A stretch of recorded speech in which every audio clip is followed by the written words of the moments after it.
Hey, what's up guys? Rado here with Dirt and Iron. We are here in Dirtbike TV's garage with Jay, and today he's going to teach me something very important. Right, Jay? Yeah, how to change a rear tire on a dirt bike.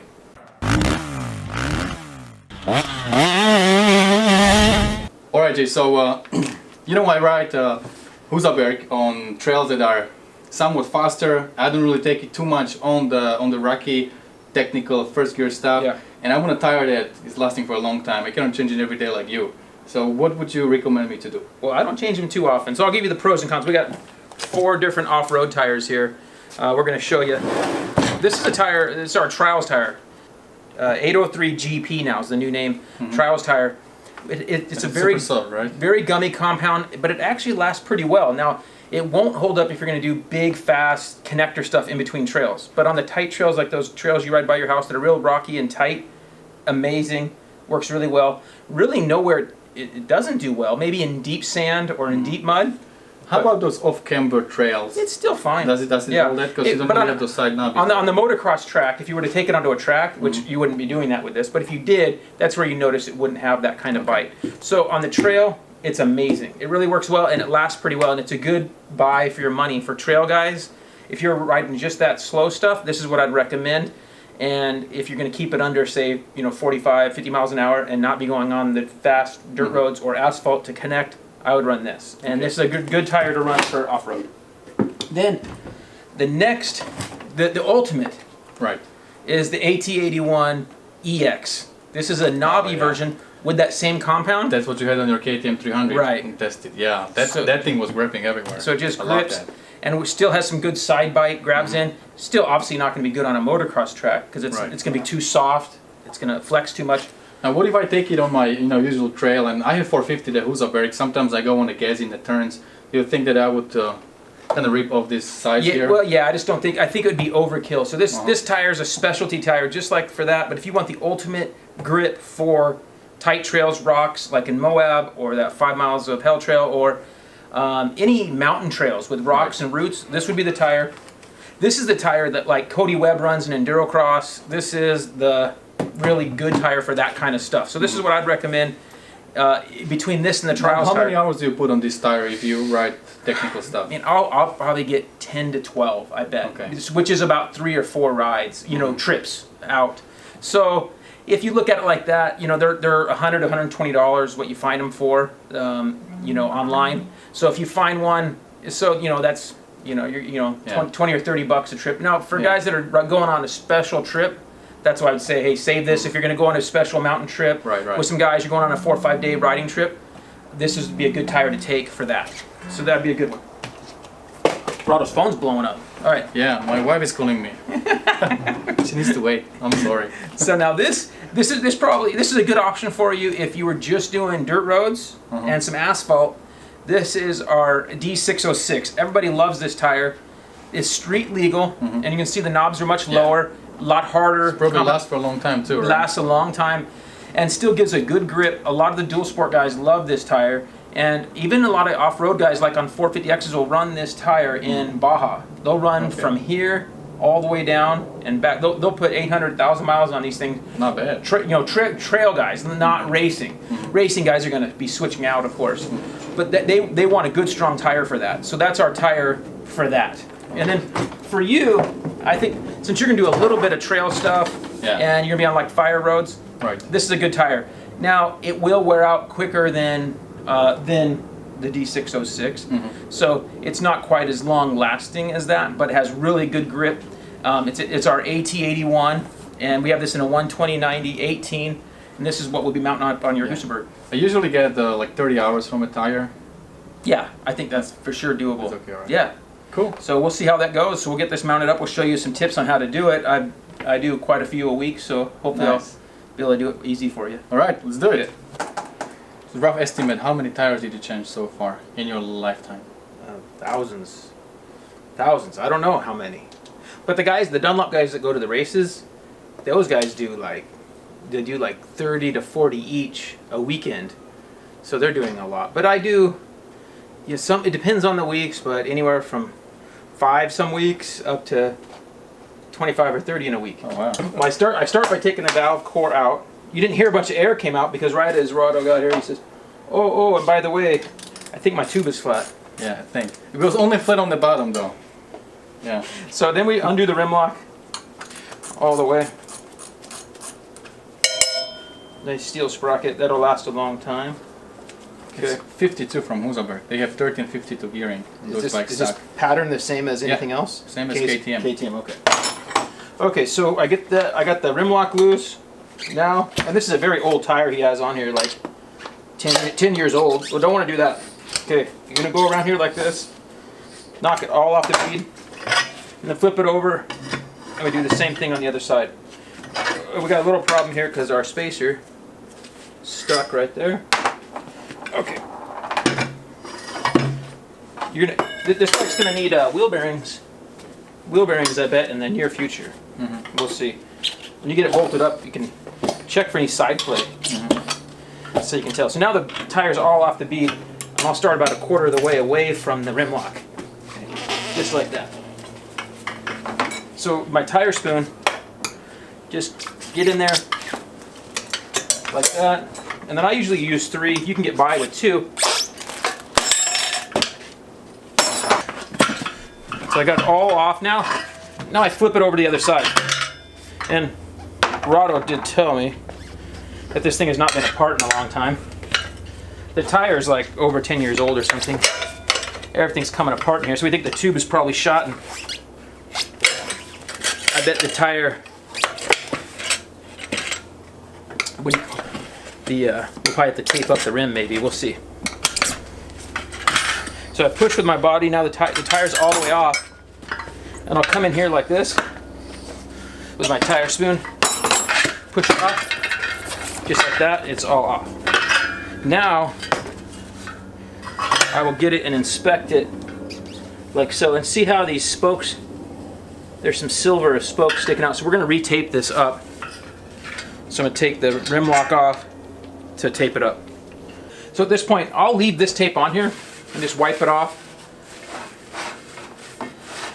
If the tape was ruined worse, I would just pull it all off and start over and get a wire brush and clean the whole rim. But it's not too bad, so I'm just gonna, I already have some Gorilla tape here. If you use Gorilla tape, this doesn't happen, it doesn't wear through. Or if you use cheap tape, you'll have to do like 3 laps sometimes. So I'm gonna go around like this. I'm probably only gonna do 1 lap because it's already got that other stuff down.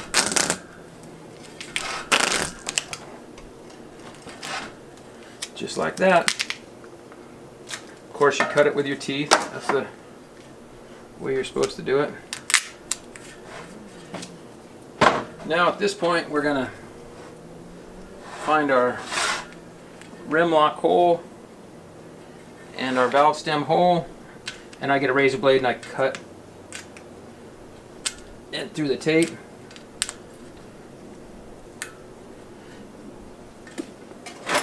And then one at the other one.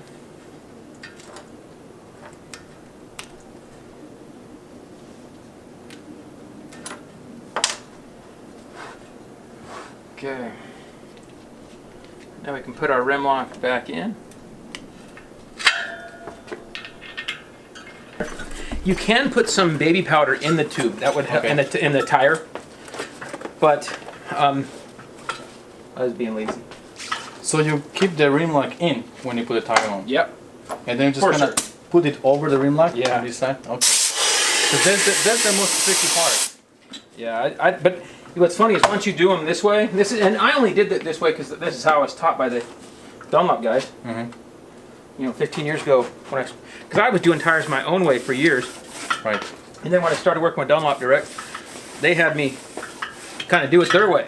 And that's the way to do it, you know? Yeah, they probably know a little bit more about it, right? Yeah, yeah. So I got tire paste. This tire paste, like industrial, it's called Hunter Engineering. Stuff is great. He's almost gone with the paste, though. He did a few tires here. That'll last me about 20 years? No, like 1 year. Really? 1 year is like, okay, if that, maybe a little less. Because I take some out and I put it in my van. Because I keep some in my van. I see. For when I do there. And then we have some up at Utah as well. These would last me for 2 lifetimes. 2 lifetimes. Okay, so now I got my tube in. I put the tube in. I put the nut on and rim lock in. and we're good to go. Now the rim lock's not opposite, so it's going to be easy on this. It's easier on this wheel than if the rim lock was opposite. Why is that? It's not there. The rim lock's right next. It's not opposite because you have a choice. You got a hole there, right? So you choose where to put it? Yeah. Okay. I like it like this. Mm-hmm. Okay. So now we're on. Now if you're not on, let me show you what you would do if. So what you do if the rim lock, so you have your tire on. Mm-hmm. So with the tire, you walk it like this, and then you'd push the rim lock like that, and that's how you get the rim lock on if it's not, if you don't start right next to it, if it's opposite it. Okay? So then we come back over to this side. I start a little ways away from the valve stem, and you need one of these, a little bead buddy, just like that. And I do left hand pushed on the rim lock, and my left hand is pushing down on the tire. And of course 18-inch tires are easier than 19-inch. But also I've done so many tire videos. Some of the comments are pretty funny. Guys say he's using a special tire, a trick tire, that it's not a real tire. That's why it's so easy. So anyway, that's all there is to it. You pull this out, boom, and then we're going to air it up. When you air it up, you want to make sure you have good air pressure, because then you can beat it all the way up. Pop. So what I do is make sure we're beat it up all the way around. Make sure we beat it up all the way around. We're good. Now we'll tighten our rim lock. First step. And then we'll set the pressure, and you'll be ready to ride. Although you probably want to be factory. You probably want Dunlop stickers on here, huh? Of course. For motocross guys, we'll be, let's say, 12 to 13 typically in motocross, in those ranges. Front and rear, so rear maybe 12.5, and the front 12.5 to 13 in most conditions. And off-road, we'll run a little bit more. We'll tend, with that trials tire, and we're doing slow stuff, we'll run that thing at 8 to 10. Mm-hmm. The trials guys that themselves are running those things at 4 or 5, right. Real low. But we'll run them at like 8 to 10 on all, and we don't really ever have any problems with flats. But we're not doing crazy fast stuff with it or anything like that. And then with what you're doing, I'd probably run 14 to 15, right in there. Jay, last year I tried to do the video about how to install a tire, but then it was easier to come here. No, my hand slipped. I had a short spoon, and I hit my knuckles on the sprocket, so I just threw it on the ground, and I said, that video will not be posted. Why don't you throw a little clip of that video? Do you still have some of that video left, or did you throw it away? I don't know. I have to check it. If you deleted it, if you have it, you should throw a little clip like right here.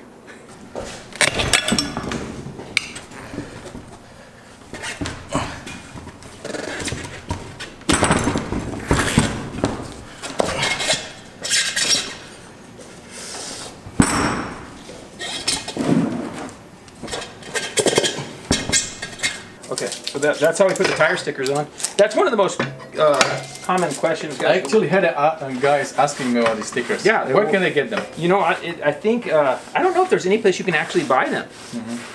And people have tried to make them, and no one can really make them. They're made in Japan. Dunlop has run some specials and different things where you can get them. Right. But I don't know that you can actually buy them. They look pretty cool, right? From anyone. Yeah, all my project bikes have them on, of course. Yeah. All that. They do look nice. So you just rub. How long do they last once you put them on? They'll stay on pretty good as long as you don't pressure wash it right on there straight away. They'll stay on a long time. I say that, and this one's coming off. There we go. I didn't contact clean them first, so that's all there is to it. Yeah. Easy deal. We're gonna put our That took us like 7 minutes to do the tire, man. And when I'm doing it at home, it takes me like an hour. Well, we spend a long time to change your tape there and stuff. So there we go. We're gonna go find some wheel bearings for you. So that's all there is to it on Sounds good. changing the tire. What else you got? Thanks, Jay. That was easy. All right, guys. Well, that's about it for this video. You see, it's not a big deal to change a tire once you know how to do it. And if you do like 30 tires a week like Jay. That's about it for today, and don't forget, whatever you do, stay motivated. See you guys later. Stay motivated. There you go. All right. Cool.